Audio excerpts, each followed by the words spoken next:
আসসালামু আলাইকুম গাইস। সকল ফেসবুক, টিকটক, ইউটিউব সকল ভাইদের আমার পক্ষ থেকে লাল গোলাপের শুভেচ্ছা। স্ক্রিনে যে ভিডিওটা জ্বলাইছি মনে করেন সে একটা অন্ধ একটা মানুষ, তার এত সুন্দর একটা মধুর কণ্ঠ, আমি মুগ্ধ হয়ে গেছি।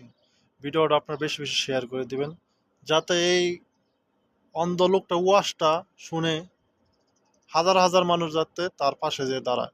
কারণ এত সুন্দর এত মধুর একটা কণ্ঠ, এরকম ওয়াজ আমি কোনোদিন শুনি নাই।